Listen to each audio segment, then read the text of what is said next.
Social media پر کچھ چاہنے والوں نے میری حمایت میں جو ہے وہ بڑے بڑے دلال پیش کر دیے، یہ کر دیے، وہ کر دیے. تو بھائی میں یہاں جائز ناجائز کی تو بات کرنا ہی نہیں بیٹھا، نہ مجھے اس میں الجھنا ہے. بس میں یہ سمجھتا ہوں کہ ماہ محرم میں یہ ایسی تقریب جو ہیں شادیوں کی یہ مناسب ہی نہیں، لیکن کچھ مجبوریاں انسان کی ہو جاتی ہیں. کیونکہ یہ ایک مجبوری کے تحت کیا گیا تو کوئی اس کو دلیل نہ بنائے، یاد رکھیے گا. اور اس کو دلیل بنا کر کے جناب ہم بھی کریں گے، نہ، یہ کوئی روایت بنانے کی چیز تھوڑی ہے. اللہ نہ کرے آپ کے ساتھ کوئی ایسا مسئلہ ہو، کوئی مجبوری ہو بھائی. یہ تو میں نے کہتا ہوں یہ بالکل مناسب ہی نہیں ہے ان دنوں میں. تو آپ کبھی بھی اس کی پیروی مت کیجیے گا. اور حضور وہ امام علیہ ہم ہونا چاہیے، لیکن ایسا کہ اسے سوگ نہ ہو. سوگ ہمارے یہاں جائز نہیں ہے. دل آزاری ہو جن کی، میں ان سے ایک بار پھر معذرت طلب کرتا ہوں. اور آخر میں یہ دعا کرتا ہوں کہ اللہ تعالیٰ ہمیں سرکار دو عالم صلی اللہ علیہ وسلم کی محبت میں، حب صحابہ میں اور حب اہل بیت رضوان اللہ تعالیٰ عنہ میں ہمیں جینا نصیب فرمائے، اور انہیں کی محبت میں موت نصیب فرمائے. اللہ تعالیٰ میری دعاؤں کو قبول فرمائے. آمین یا رب العالمین. الحمدللہ میں امیر اہل سنت مولانا محمد الیاس عطار قادری کا تربیت یافتہ ہوں. ان کی صحبت میں رہ چکا ہوں. اللہ کا شکر ہے. فیضان امیر معاویہ عاشق مصطفیٰ حضرت معاویہ زاہد و پارسا حضرت معاویہ خوبرو خوش ادا خوش نما خوش لقا حضرت معاویہ مخلص و باوفا حضرت معاویہ بے گناہ بے خطا حضرت معاویہ بے گناہ بے خطا حضرت معاویہ بے گناہ بے خطا حضرت معاویہ. اتوار کو بڑی رات ہے 22ویں شب، اتوار کو جلوس بیعت معاویہ نکلے گا اور انشاءاللہ مدنی مذاکرہ ہوگا اور لنگر معاویہ بھی کھائیں گے انشاءاللہ. فیضان امیر معاویہ. تمام مومنوں کے آپ پیارے مامو جان، مامو جان ہے، مامو جان ہے، مامو جان ہے. تمام مومنوں کے آپ پیارے مامو جان ہے. ہمیں بہت عزیز ہے یہ نسبت معاویہ. معاویہ کے پیار سے ہمارا بیڑا پار ہے. گناہ بخشوائے گی شفاعت معاویہ. صحابہ تابعین وہ کہ اولیاء دین وہ سب اہل حق نے مانی ہے امامت معاویہ. ہر ایک عدو پہ لعنت خدا کی اور رسول کی ہے، باعث رضائے رب اطاعت معاویہ. یہ وہی شخصیت ہے جس نے امیر شام کے نام کی جھوٹی ایک منقبت بھی پڑی ہوئی ہے. تو پھر تو ہم سمجھ لیں گے نا کہ یہ سب کچھ ناسبیت کے نام کے اوپر ہو رہا ہے، واقعہ کربلا کو ڈائلیوٹ کرنے کے لیے. یہاں پہ بھی یہ جو انہوں نے کیا ہے، اویس رضا قادری حفظہ اللہ تعالیٰ نے جو حرکت کی ہے، کوئی دینی مسئلے سے کوئی ان کو ہمدردی نہیں ہے، ذہن میں رکھیے گا. یہ سب کچھ انہوں نے کیا ہے ناسبیت کو سپورٹ کرنے کے لیے، چونکہ اس وقت وہ جھنڈا یہ پورے یہ پارٹی اٹھائی ہوئی ہے نا، یہ بے گناہ بے خطا ڈیش ڈیش ڈیش ڈیش، یہ کس نے لگوائے ہیں نعرے؟ ان کو کہ ایک دفعہ نعرہ لگایا نا، بے گناہ بے خطا عمار ابن یاسر جسے قتل کیا گیا جنگ صفین میں، اور بخاری اور مسلم دونوں میں حدیث ہے عمار کو ایک باغی جماعت قتل کرے گی، عمار انہیں اللہ اور جنت کی طرف بلائے گا، وہ جماعت دوزخ کی طرف بلا رہی ہوگی. یہ حدیث بھی ساتھ بیان کریں. انہوں نے 10 محرم کے اوپر امیر معاویہ کانفرنس کی. وہ ایک جلالی ہے پیچھے کھڑا ہوا ان کے ناسبی، ان سے یہ پوچھیں کہ آپ 10 محرم کے دن امیر معاویہ کانفرنس کر رہے ہیں، عمار ابن یاسر کے نام کی کانفرنس کیوں نہیں ہوتی ہے؟ کروڑوں معاویہ ہونا ایک عمار کے برابر نہیں ہے جو اس کی قربانیاں ہیں دین کے لیے. تو عمار ابن یاسر کی شہادت کا دن کیوں نہیں منایا جاتا؟ اس لیے کہ لوگ پوچھیں گے کہ کس رضی اللہ عنہ نے کس رضی اللہ عنہ کے کہنے پہ اس رضی اللہ عنہ کو شہید کیا. پھر وہ شیعہ ٹھیک کہتے ہیں نا کہ جی آپ نے صحابہ کے نام کے اوپر ڈھونگ رچایا ہوا ہے، آپ اپنے مرضی کے صحابہ کو مانتے. ہم ان کے بارے میں تو کہتے ہیں نا جی وہ مرضی کے صحابہ کو، سلمان فارسی کو پروموٹ کرتے ہیں، مقداد کو کرتے ہیں، ابو ذر غفاری کو کرتے ہیں, عمار بن یاسر کو کرتے ہیں, تو ادھر بھی تو مرضی کے لوگ لیے ہوئے ہیں, اور مرضی کے بھی وہ لوگ لیے ہوئے ہیں جو اپنے سے بہت بڑے جو اصحاب ہیں ان کے قاتلین ہیں. اگر حضور علیہ السلام رؤوف الرحیم, مومنین پر شفقت کے باوجود, قاتل حمزہ کا اسلام قبول کرنے کے باوجود اسے دیکھنا نہیں چاہتے, تو حسین کے قاتلین, حسن کو زہر دینے والے, علی کی زندگی مشکل بنانے والے, وہ تو اس سے بڑے لیول کے مجرم ہیں, کیونکہ انسان اپنے چچا سے اتنی محبت نہیں کرتا جو اپنی اولاد سے کرتا ہے. پچھلے دنوں بریلوی مسلک کے معروف نعت خواں اویس رضا قادری صاحب نے اپنے بیٹے بیٹی کی شادی کی تقریب محرم الحرام کے ابتدائی عشرے میں منعقد کی, جس پر بریلوی مسلک کے مشہور معروف مفتی حنیف قریشی صاحب نے انہیں زبردست تنقید کا نشانہ بنایا, اور انہوں نے کہا کہ جس طرح جوتے پہن کر نماز پڑھنے کی اجازت تو ہے, لیکن یہ عمل ہمارے ہاں اچھا نہیں سمجھا جاتا. یعنی اس کے اوپر موقف چاہ رہے ہیں یہ, اس کے اوپر دیکھیں جی, ایک ہے شرعی مسئلہ, شرعی مسئلہ تو کوئی نہیں چینج کر سکتا, نہ یہ شیعہ کا موقف ہے نہ اہل سنت کا کہ محرم کے اندر شادی کرنا کوئی گناہ کا کام ہے, یہ تو ٹاپک ڈسکس ہی نہیں ہو رہا. اصل ایشو یہ ہے کہ یہ کرنے والا کس انٹینشن کے ساتھ کر رہا ہے, اور اس انٹینشن کا اظہار بھی وقتاً فوقتاً اس کی زبان سے, اس کے کرتوتوں سے ہوتا رہے. یہ وہی شخصیت ہے جس نے امیر شام کے نام کی جھوٹی ایک منقبت بھی پڑی ہوئی ہے, تو پھر تو ہم سمجھ لیں گے نا کہ یہ سب کچھ ناسبیت کے نام کے اوپر ہو رہا ہے, واقعہ کربلا کو ڈائلیوٹ کرنے کے لیے. ان سے پہلے بھی بہت لوگ آئے, اس طرح کرنے سے کچھ ہوتا نہیں ہے. اگر یہ کہتے ہیں نا جی ہم اس لیے کہہ رہے ہیں کہ لوگ اسے معیوب سمجھتے ہیں, تو میں انہیں پھر ایک الزامی جواب پھکی کے طور پہ کہتا ہوں کہ اویس رضا قادری صاحب حافظہ اللہ تعالی, ہم دعائے خیر کرتے ہیں ان کے لیے, میں ان کا بڑا معتقد, یعنی نعت خوانی کا شوق انہی کی وجہ سے مجھے ہوا.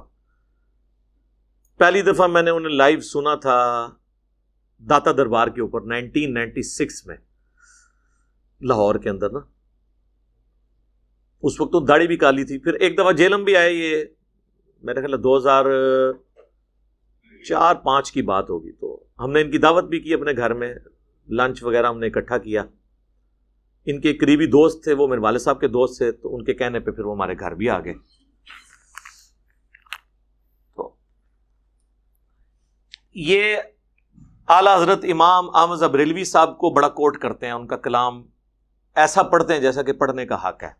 باقی لوگ تو خالی پڑھتے ہیں, ان کو اس کا فہم بھی ہے کہ یہ اتنی مشکل جو شاعری ہوئی ہے, اس میں جو استعارے استعمال ہوئے ہیں وہ سارا ایکسپلین بھی کرتے ہیں.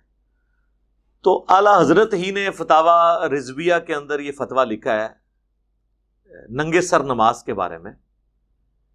فقہا کا قول نقل کیا ہے, اسے انڈورس کیا ہے کہ ننگے سر نماز پڑھنا درست ہے, اور اگر کسی مرد کو ننگے سر نماز پڑھنے میں خشوع و خضوع ملتا ہو تو وہ ننگے سر ہی نماز پڑھے. ٹھیک ہے جی, یہ ہے کتابی بریلویت جو ان کی اپنی کتابوں میں, اور کتاب بھی کس کی, فتویٰ کس کا, احمد بریلوی کا. لیکن پریکٹیکلی بریلویت کیا ہے؟ آپ کسی بریلوی سے پوچھے وہ کہے گا ننگے سر نماز ہی نہیں ہوتی. یہی ہے نا, پٹی پڑھا دی ہے نا. پریکٹیکلی ان کو یہ انہوں نے دیا ہوا ہے. جوڈیشری کی ان کی لینگویج اور ہوتی ہے, عوام کی لینگویج اور ہوتی ہے. تو اب میں اویس رضا قادری صاحب سے کہوں گا, آپ بھی اور آپ کے وہ جو باپا جانی پیر صاحب ہیں ریاض قادری صاحب, یہ سب لوگ یہ ایک پورا عشرہ جو ہے ربیع الاول شریف آنے والا ہے, ربیع الاول شریف کا پہلا عشرہ جس میں انہوں نے جلسے جلوس یہ سب کچھ کرنا ہے, یہ سب لوگ ننگے سر کیوں نہیں جلسے جلوس کرتے, اور نماز بھی سب اجتماعی ننگے سر پڑھیں تاکہ اپنی عوام کو یہ منوا لیں کہ مرد کی ننگے سر نماز ہو جاتی ہے.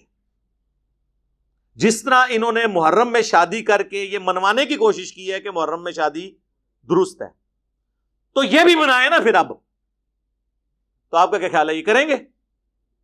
اس لیے نہیں کریں گے کہ اس میں ان کے فرقے کا نقصان ہے. تو یہ لوگ شرعی مسئلوں کو بالکل فالو نہیں کر رہے ہوتے, ان کے اندر چھپی بھی ناسبیت ہوتی ہے, ایجنڈوں کو فالو کر رہے ہوتے ہیں. اور یہ صرف اس کا نہیں ہے, یہ باقی فرقوں کا بھی حال ہے, انہوں نے مسئلے گود لیے ہوئے ہیں. دیوبندی پوری زندگی 12 ربیع الاول کے جلوس کو بدعت کہتے رہے، حتیٰ کہ تنگ آ کے انہوں نے شیعہ کے بکس کے اندر یکم محرم کو حضرت عمر فاروق کا یوم شہادت مناتے ہوئے وہ بھی جلوس نکالنے شروع کر دیے۔ سیدنا عمر فاروق رضی اللہ تعالیٰ عنہ ان کے جلسے جلوسوں کے محتاج نہیں ہیں، لیکن ہم پوچھیں گے کہ کروڑوں عمر قربان رسول اللہ کے قدموں پر صلی اللہ علیہ وآلہ وسلم، حضرت عمر کی وفات پہ جلوس نکلے تو وہ سنت ہو، حالانکہ وہ غم کا موقع ہے۔ حضور کی پیدائش کی خوشی میں 12 ربیع الاول یا آپ کے نزدیک 9 ربیع الاول کا جلوس نکالنا بدعت کیوں ہو گیا؟ حضور کا تو مرتبہ زیادہ ہے، نکالے، وہ نہیں نکالیں گے کیوں؟ وہ لیبل نہیں ہے فرقے کا، وہ بریلویوں کا ہے، وہ پہلے ہی انہوں نے بکنگ کرا لی ہے۔ ہاں، انہیں بک نہیں ہو سکتا، یہ مسئلہ بک نہیں ہو سکتا کیونکہ وہ کیش کرا لے، انہوں نے مان لیا نا سارا کچھ۔ تو یہ ناسبیت ہے، حالانکہ یکم محرم سیدنا عمر کا یوم شہادت ثابت ہی نہیں، میرا اس پہ پورا کلپ ریکارڈ ہے، میں اہل سنت کی تمام سیرت کی کتابیں جو خلفائے راشدین کے بارے میں لکھی گئی، اور یہ مولویوں کی نہیں، محدثین کی،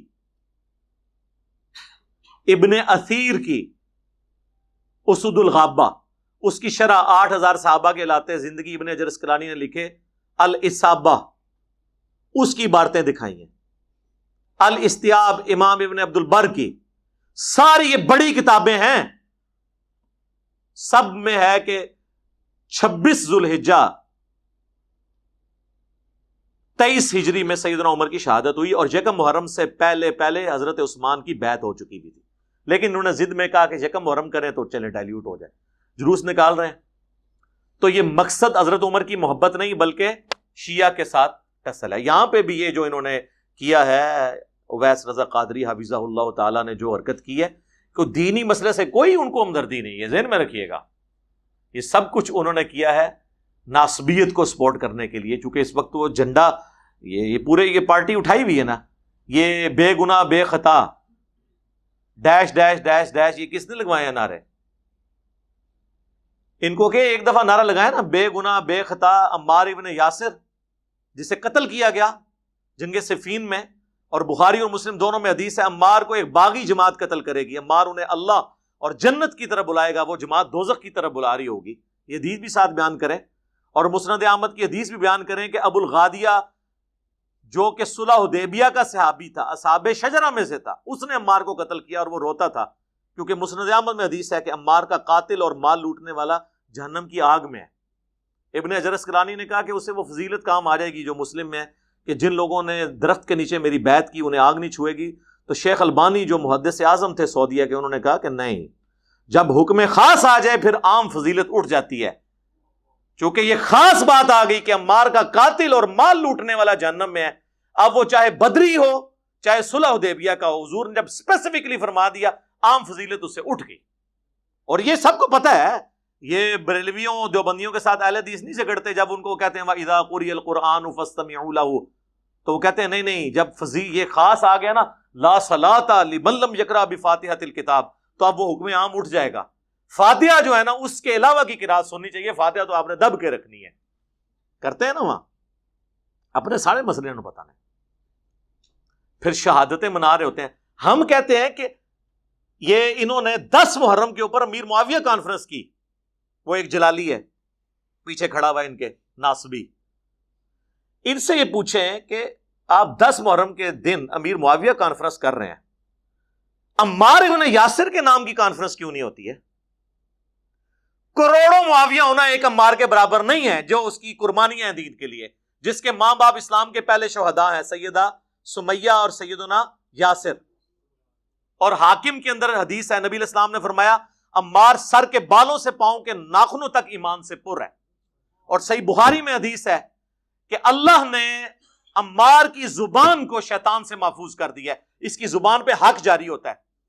حق سن لیں، پھر صحیح بخاری میں ہے کہ انہوں نے کوفے کے ممبر پہ خطبہ دیا، لوگو اللہ نے تمہیں آزمایا ہے، ایک طرف دنیا اور آخرت میں تمہارے نبی کی بیوی عائشہ ہیں، آخرت میں بھی بیوی ہیں، مرتبہ کم نہیں ہوا، لیکن اللہ تمہیں آزمائے گا کہ تم عائشہ کی اطاعت کرتے ہو یا اللہ کی اطاعت، کیونکہ حضرت علی کی اطاعت اللہ کی اطاعت ہے۔ یا ایھا الذین آمنوا اطیعوا اللہ واطیعوا الرسول واولی الامر منکم۔ تو سیدنا عمار ابن یاسر نے سیدہ عائشہ کے جنگ کرنے کو اللہ کے خلاف جنگ قرار دیا. دوسری طرف ان کی عزت بھی کی کہ دنیا اور آخرت میں وہ تمہارے نبی کی بیوی ہے. یہ زبان سے ان کے حق جاری ہوا نا. تو عمار ابن یاسر کی شہادت کا دن کیوں نہیں منایا جاتا؟ اس لیے کہ لوگ پوچھیں گے کہ کس رضی اللہ عنہ نے کس رضی اللہ عنہ کے کہنے پہ اس رضی اللہ عنہ کو شہید کیا.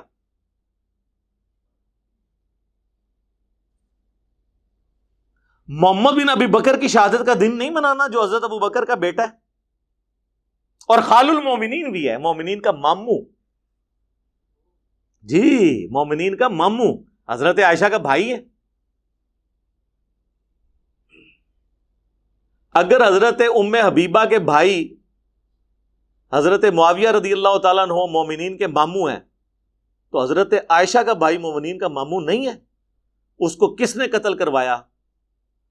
اس کی لاش کو گدھے کے کھال کے اندر ڈال کے آگ کس نے لگوائی؟ صحیح مسلم میں پوری تفصیلات موجود ہیں. ان کا یوم شہادت نہیں منانا آپ لوگوں نے.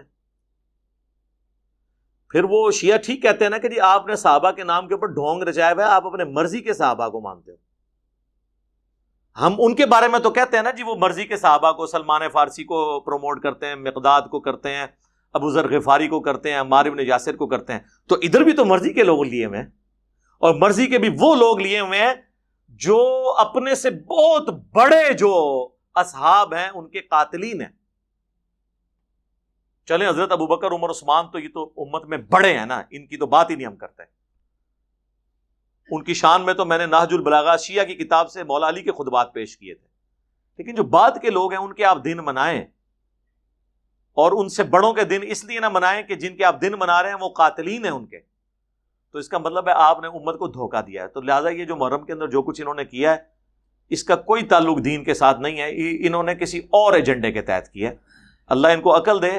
اور میں ان کے لیے وہ ایک حدیث بیان کروں گا کہ نبی الاسلام تو اس معاملے میں اتنی احتیاط کرتے تھے کہ بخاری اور مسلم دونوں میں حدیث ہے، اے عائشہ اگر تیری قوم نئی نئی جہالیت سے نہ پھری ہوتی تو میں حتیم کو توڑ کے کعبے کے اندر داخل کر دیتا اور خانہ کعبے کے دروازے کو توڑ کے نیچا کر دیتا تاکہ عام لوگ بھی اس میں داخل ہو سکیں.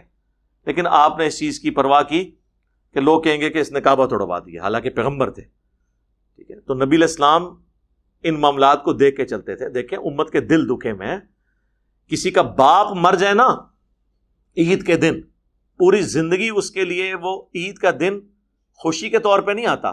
شرعی خوشی تو ضرور ہوگی لیکن دل کا غم کوئی ختم نہیں کر سکتا.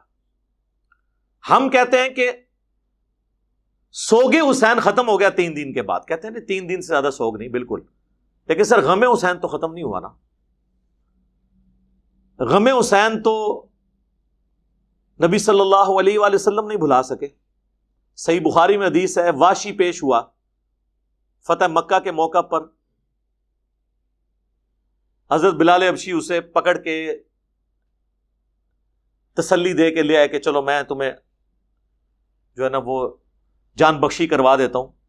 ظاہر چند لوگ جن کی تکہ بوٹی ہونی تھی ان میں وہ بھی تھا، کیونکہ حضور علیہ السلام کے سب سے چہیتا صحابی حضرت حمزہ ابن عبد المطلب جو حضور کے دو شریک بھائی بھی تھے، چچا بھی تھے، اور آپ کے بچپن کے بیسٹ فرینڈ اور آپ کی طرف سے آرمی چیف بھی تھے غزوہ بدر اور احد میں، جس میں کہتا ہوں کہ میری یہ اور جو ڈاکٹر طاہر القادری صاحب کہتے ہیں میرا وجدان کہتا ہے، تو میرا وجدان کہتا ہے کہ اگر حضور کی وفات کے وقت حضرت حمزہ زندہ ہوتے تو خلیفہ اول بھی وہی بنتے، کیونکہ حضور کی زندگی میں جب تک وہ زندہ رہے کوئی صحابی اس پوسٹ پہ نہیں آیا جس پہ حضرت حمزہ تھے.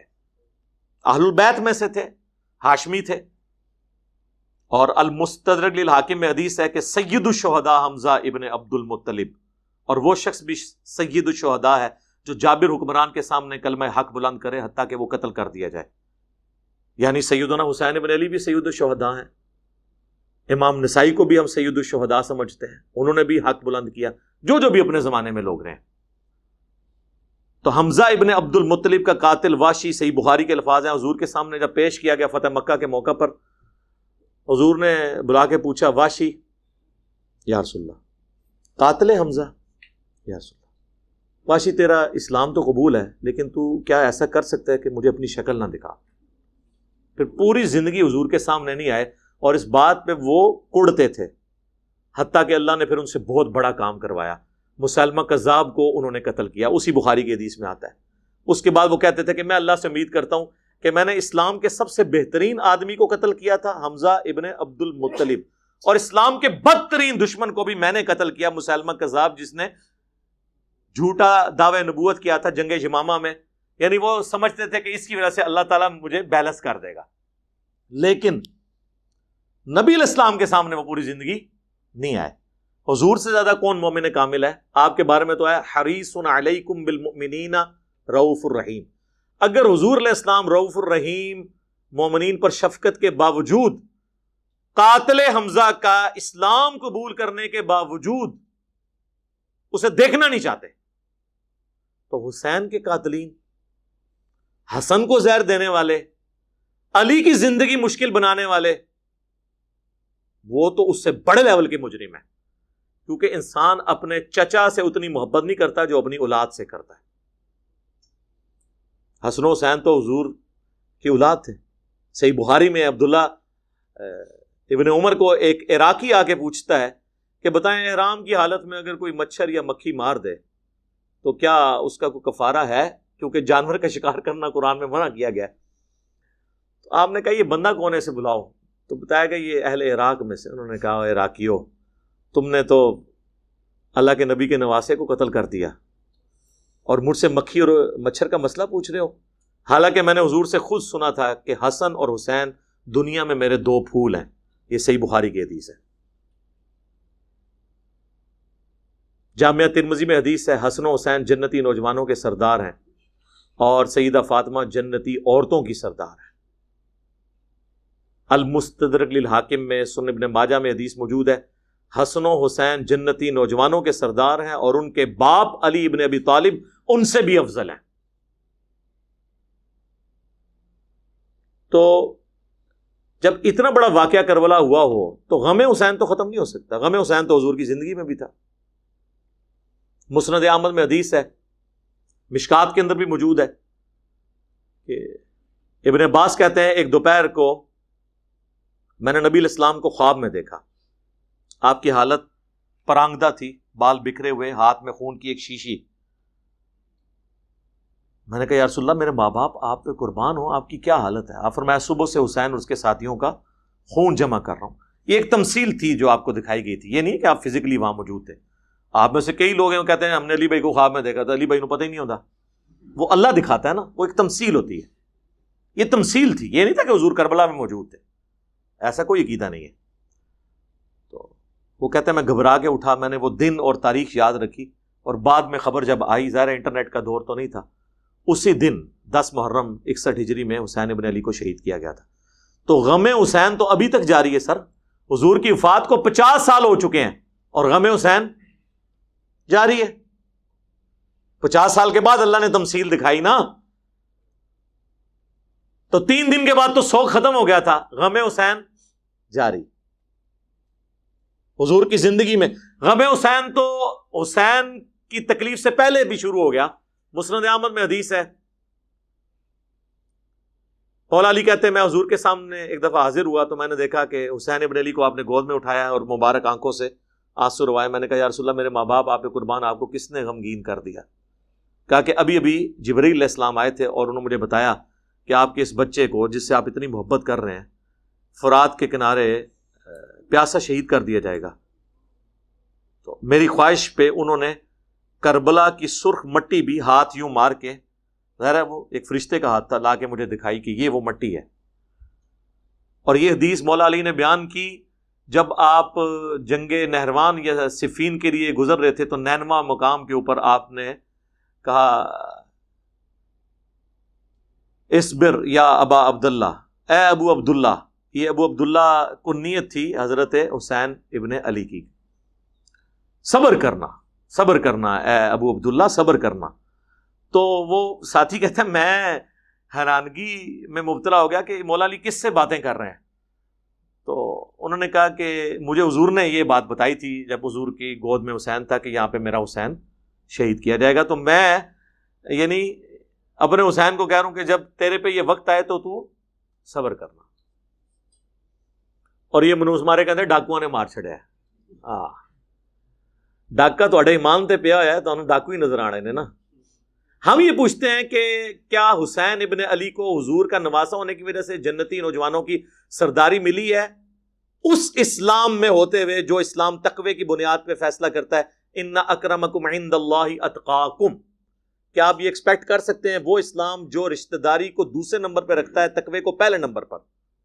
کیونکہ مسلم کی حدیث ہے جسے اس کے عمل نے پیچھے چھوڑ دیا اس کا نسب اسے آگے لے کے نہیں جا سکتا. تو ہم یہ پوچھتے ہیں کہ حسین ابن علی نے حضور کی زندگی میں کون سی جنگ لڑی ہے؟ نہ بدر لڑی، نہ احد لڑی، نہ خندق، نہ تبوک پہ. اس وقت تو آپ حضور کی وفات کے وقت آپ کی عمر تو بمشکل 5.5-6 سال تھی. تو حضرت حسین نے کون سا ایسا کارنامہ کیا ہے جس کی وجہ سے ان کے نسب نے بھی انہیں فائدہ پہنچایا، اتنا بڑا انہوں نے عمل کیا ہے؟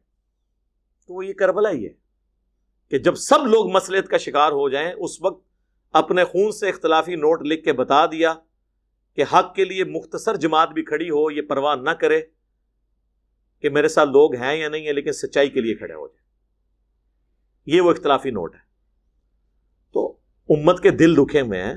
ہم یہ کہتے ہیں کہ یہ اویس رضا قادری صاحب اپنے کسی بیٹے یا پوتے کا نام یزید رکھیں نا، اور کہنے نہیں میں یزید ابن معاویہ کی نسبت سے نہیں رکھ رہا، لوگ اس نام سے اتنی نفرت کرتے ہیں تو میں نے سوچا یزید نام کے تو کتنے صحابہ ہیں. یزید بن ابی سفیان جنگ یرموک میں چند بڑے کمانڈرز میں سے تھے حضرت ابو عبیدہ کے ساتھ، حضرت معاویہ کے بھائی، وہ صحابی ہیں. تو چونکہ یزید نام سے لوگ بہت نفرت رکھتے ہیں لہذا میں اپنے بچوں کے نام یزید رکھوں گا، لیکن وہ یزید ابن معاویہ والا نہیں، یزید بن ابی سفیان والا رکھنا نا. اور اپنی کنیت رکھ ابو یزید، یزید دا ابا، یزید دا پیو. ہوں تو با یزید بستامی دا بھی نام جڑا نا لیندے نے حضرت بستامی. انہوں پتہ تھلو کو بولنا پوے کہ یار یہ کیڑا بستامی؟ کہنے جی باجید بستامی جو تھے وہ قبر پہ جا کے بیعت ہوئے تھے حضرت امام جعفر کے. امام جعفر کے ماننے والے آج اپنی کنیت ابو یزید نہیں رکھ رہے تھے. جیڑا ڈائریکٹ مرید ہے انہیں اپنی کنیت رکھی ہے ابو یزید. واہ واہ کیا بات ہے، کہانیوں بڑھاؤ جڑی پگڑی نہ جائے. تو یہ شرعی گرفت کی میں نے بات نہیں کی ہے، لیکن چونکہ یہ سب کچھ ان کی اپنی ڈاکٹرن میں بھی غلط ہے اور اخلاقی اقدار کے اعتبار سے بھی میں نے اسے بریف کر دیا. باقی تو اس پہ بہت دیر بولا جا سکتا ہے. آج تو میرے 28-29 محرم ہو گئی ہے. علی بھائی آپ نے کافی مرتبہ کہا کہ اہل بیت سے بغض رکھنے والے کے ساتھ نرمی کا رویہ رکھنا بھی بغض اہل بیت ہے، تو پھر آپ بنو امیہ کے لوگوں کے اہل بیت پر سب و شتم بھی بیان کرتے ہیں، انہیں رضی اللہ عنہ بھی کہتے ہیں. میرے بھائی اس پہ میں کافی دفعہ بول چکا ہوں. وہ رضی اللہ عنہ انہیں نہیں کہہ رہے ہوتے، صحابیت کی نسبت کی وجہ سے کہہ رہے ہوتے ہیں. اور دوسری بات، میں کسی کو رضی اللہ عنہ کہہ دوں اس نے رضی اللہ عنہ کوئی نہیں بننا، اور جسے رضی اللہ عنہ اللہ نے بنا دیا ہے میرے نہ کہنے سے اس کا ٹائٹل چھیننا کوئی نہیں. ٹھیک ہے. باقی میری ایک ویڈیو آپ دیکھ لیں، حضرت معاویہ رضی اللہ تعالیٰ عنہ سے متعلق 15 اہل سنت کے ائمہ کی رائے، جو میں مولا علی سے شروع ہوں بلکہ نبی الاسلام سے، مولا علی، عمار ابن یاسر، صحابہ، تابعین، تبع تابعین، محدثین، وہ میں نے سارا کچھ بیان کیا. اللہم انی اسألک بانک انت اللہ لا الہ الا انت الاحد الصمد الذی لم یلد ولم یولد ولم یکن له کفوا احد وإلہکم الہ واحد لا الہ الا هو الرحمن الرحیم الف لام میم اللہ لا الہ الا هو الحی القیوم اللہم صلی علی محمد وعلی آل محمد اللہم اغفر لحینا ومیتنا وشاہدنا وغائبنا وصغیرنا وکبیرنا وذکرنا وانثانا اللہم من احییتہ منا فاحیہ علی الاسلام